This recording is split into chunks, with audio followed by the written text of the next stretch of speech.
আসসালামু আলাইকুম। আশা করি আপনারা সবাই ভালো আছেন এবং সুস্থ আছেন। সো এই ভিডিওতে কয়েকটা জিনিস নিয়ে কথা বলবো। ১ম এ হচ্ছে এই উইকের ইনডেক্সের অবস্থা নিয়ে কথা বলবো।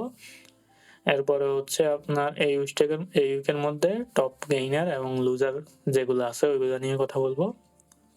সর্বশেষ কিছু কোয়েশ্চেন এর অ্যান্সার দিব যে মার্কেট আগামীতে কেমন যেতে পারে বা কোন টাইপের স্টক ভালো যেতে পারে এই ব্যাপারে কিছু কথা বলবো।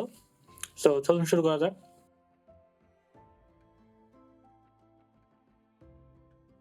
তো এই উইকের ক্যান্ডেলের মধ্যে আপনার কিছু বাহারি পজিটিভ নেগেটিভ দেখাচ্ছে। কিন্তু মোস্ট অফ দ্যা টাইম আমরা পজিটিভের যে একটা ভাব ওইটাই দেখতে পাচ্ছি। আপনার রবিবার থেকেই শুরু হয়েছিল পজিটিভ হবে মার্কেট, এটার একটা নির্দেশ দেওয়া শুরু করছিল। আর সাথে যে ভলিউমটাও মার্কেটের সাথে বাড়ার একটা চেষ্টা করতেছে। আর এখন আমরা হিস্টোগ্রাম যদি দেখি, হিস্টোগ্রামটা কিন্তু মার্কেটের শুরুর দিন একটা নেগেটিভ ছিল, এখন কিন্তু পজিটিভের দিকে যাচ্ছে আস্তে আস্তে, আপনারা দেখতে পাচ্ছেন। আর আরো একদিন পজিটিভ, আগামী দিন পজিটিভ হলেই মোটামুটি হিস্টোগ্রামটা পজিটিভ হওয়ার পসিবিলিটি বেশি। তো এবার আমরা একটু টপ স্টকে যাই। টপ স্টকে যদি আমরা দেখি, টপ স্টকে সবার উপরে আছে রহিমা টেক্স। তো এটা 24% গেইন হয়েছে আপনার গত উইকে। এরপরে আপনার প্রগ্রেসিভ লাইফ, এটা হচ্ছে 18% গেইন হয়েছে। তো এরপরে আপনার জিএসপি ফাইন্যান্স 13.33% গেইন হয়েছে। এরপরে রেজেন্ট টেক্সটাইল 12.90% গেইন হয়েছে। এবার আমরা লুজারে যাই, উইকলি লুজার। সো লুজারের মধ্যে আপনার সবার উপরে আছে ইস্টার্ন লাভ, এটা 34% লুজ হয়েছে এই উইকে। এরপরে আছে আপনার শ্যাম্পু সুগার মিল, এটা আপনার 16% লুজ হয়েছে।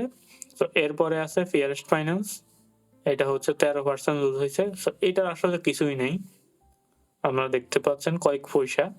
সো একটু ভেবে চিন্তে আপনার বাই সেল করবেন। এরপরে আছে আপনার CBU pharmaceutical, fuel and power সেক্টরের, এটা হচ্ছে 12% লুজ করেছে। এরপরে আইসিবি সেমি ব্যাংক, সো এটার মার্কেট প্রাইস আপনার 2.30 চলে আসছে। সো আপনারা বুঝতেই পারছেন এটার অবস্থা খুবই খারাপ। এখন আমরা কিছু কোশ্চেন নিয়ে কথা বলি। এখন আপনি বলতে পারেন মার্কেটের এখনকার অবস্থা কেমন, আগামীতে কেমন চলতে পারে। তো এখনকার পরিস্থিতি আপাতত খুব ভালো দেখাচ্ছে। আপনার মার্কেট আসলে পজিটিভ দিকে যাওয়ার একটা পসিবল চেষ্টা করতেছে এবং আমাদের রাজনীতির যে সমস্যাটা ছিল এটাও একটা স্থিতিশীল অবস্থায় চলে আসছিল। বড় বড় বিনিয়োগকারীরা মার্কেটে অস্থিরতা থেকে দূরে থাকে সবসময়। মনে করেন যে আপনার আজকে যদি স্বর্ণের মার্কেটে অস্থিরতা শুরু হয়, বেশিরভাগ বড় বিনিয়োগকারীরা সবার আগে দৌড় দিবে। এভাবেই আপনার স্টক মার্কেটে অস্থিরতা শুরু হয়, বেশিরভাগ বিনিয়োগকারীরা ওইখান থেকে বেঁকে যাবে। তো যেহেতু রাজনীতির কারণে আমাদের স্টক মার্কেটে সমস্যা হচ্ছিল, দেশে সমস্যা হওয়ার কারণে বিনিয়োগকারীরা ওইখান থেকে বের হয়ে গেছে, বড় বড় বিনিয়োগকারীরা। এখন যেহেতু একটা স্থিরতা চলে আসার সম্ভাবনা আছে সামনের দিকে, এখন আবার দেখবেন যে আস্তে আস্তে চলে আসছে। আশা করি আপনার মার্কেটের ক্যান্ডেলের অবস্থান এবং মোটামুটি সবগুলা জিনিসই ভালো একটা অবস্থান দেখাচ্ছে। আগামীকালকে আমরা ভালো একটা মার্কেট দেখতে পাবো, এই আশায় আমরা থাকতে পারি মোটামুটি। তো এখন আরেকটা কোশ্চেন বলি যে কোন টাইপের স্টক গুলা আপনার বাড়ার একটা পসিবিলিটি আছে। তো এই ক্ষেত্রে আমি বলবো যে অনেকগুলাই ট্রেডিং স্টক দেখবেন আপনার যে অনেক নিচে নেমে গেছে, বাট আপনার ফান্ডামেন্টালটা একটু ভালো আছে, সাথে আপনার ট্রেডিংও হয়।